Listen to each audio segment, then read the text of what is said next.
I'm Dr. Brice McConnell. I'm an assistant professor of neurology at the University of Colorado School of Medicine.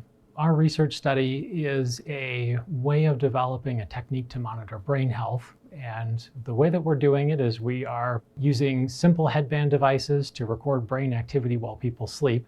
We think that this is a possible way of measuring brain health over time, and that this could be used to tell someone whether they're at risk of developing a problem such as Alzheimer's disease. They basically just put it on and turn it on, and the device records brainwave activity all night long while they're asleep.